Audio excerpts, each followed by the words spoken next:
Assalomu alaykum. Bu film millionlab odamlarni yig'latgan va ota-onalik mas'uliyati haqidagi qarashlarni o'zgartirgan. Bu film shubhasiz sizni ham befarq qoldirmaydi. Filmning ekranga chiqqaniga ancha yil bo'ldi. Mening ko'rganimga ham. Ammo u haqida gapirishni bugun lozim topdim. Amir Xonning Yerdagi yulduzchalar Tare Zamin par filmi shunchaki bir film emas, balki odam ruhiyatining eng teran qatlamlari tadqiqoti, ta'lim tizimidagi nuqsonlarga qarshi isyon va ota-onalik mas'uliyati haqidagi ajoyib bir kinokartina.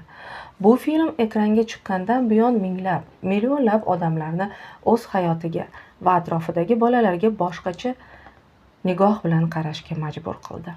Film markazida 8 yoshli Ishan Avasti turadi. Uning dunyosi ranglar, harakatlanuvchi tasvirlar, fantastik jonzotlar va cheksiz xayollardan iborat. Ammo jamiyat va maktab uchun Ishan muammoli bola. U harflarni tanimaydi. Raqamlar u uchun raqsga tushadi. Tugmalarini noto'g'ri qadaydi va har doim darsdan qoladi. Bu yerda bolaning asosiy muammosi disleksiya. Ammo film bizga shuni uqtiradiki, disleksiya bu kasallik emas, balki axborotni qabul qilishning o'zgacha bir shakli. Ishan nuqsonli emas, u shunchaki boshqacha iste'dod sohibi. Filmda ota va ona obrazlari orqali jamiyatdagi ikkita asosiy kuch ko'rsatilgan. Ota bu ijtimoiy bosim timsoli. U o'ta qattiqqo'l, faqat natija va raqobatga ishonadigan odam.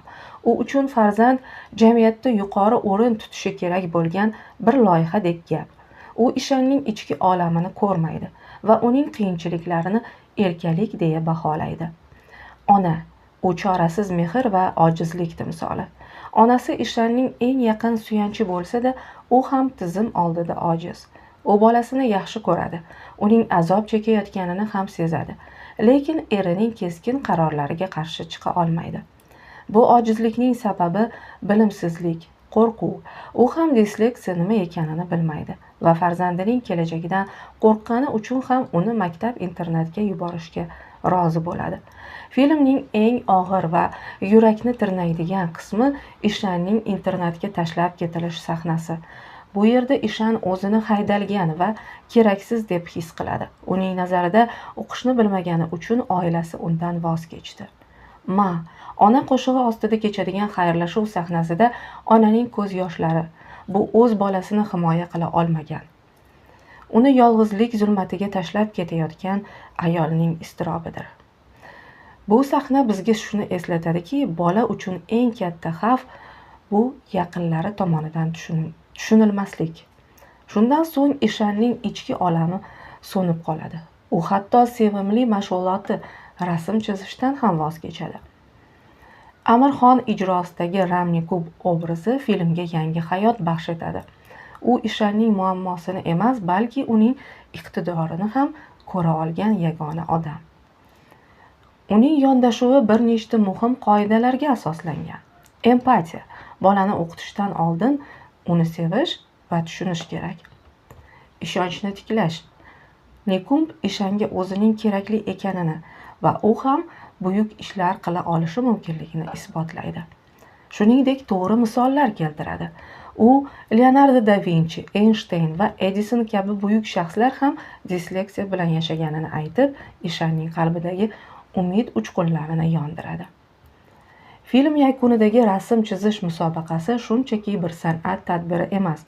Bu Ishanning o'ziga, o'z ishonchiga qaytishidir. U o'zini tushunmagan dunyoga o'z ranglari bilan javob qaytaradi. Uning chizgan rasmida nafaqat iqtidor, balki ozodlikka chiqqan ruhiyati aks etgan. Yerdagi yulduzchalar filmi bizga bir qator muhim eslatmalarni beradi. Har bir bolaning o'z tezligi mavjud. Biz ularni bir-biriga solishtirish orqali shaxsiyatini o'ldirmasligimiz kerak. Ota-onalik bu nafaqat boqish, balki o'ziga xosliklarini tushunish hamdir. Onaning ojizligi bizga dars bo'lishi kerak. Farzandini himoya qilish uchun ayol ham jasur va bilimli bo'lishi kerak. Mehr eng buyuk davo. Dunyo Ishan uchun azobga aylangan edi, lekin birgina odamning mehri va ishonchi uni go'yo qayta tiriltirdi. Bu film farzand tarbiyalayotgan har bir inson uchun ajoyib bir qo'llanmadek bo'ladi va qayta-qayta ko'rilishi kerak. Zero bizning e'tiborsizligimiz tufayli qaysidir yulduzcha so'nib qolmasligi kerak. Ramni Kumb aytganidek, har bir bola alohida bir yulduz. Siz farzandingizning qalbini tushunasizmi? Uning bahosi siz uchun uning qalbidan va ruhiyatidan muhim emasmi? Bu savolga javob topish kerak.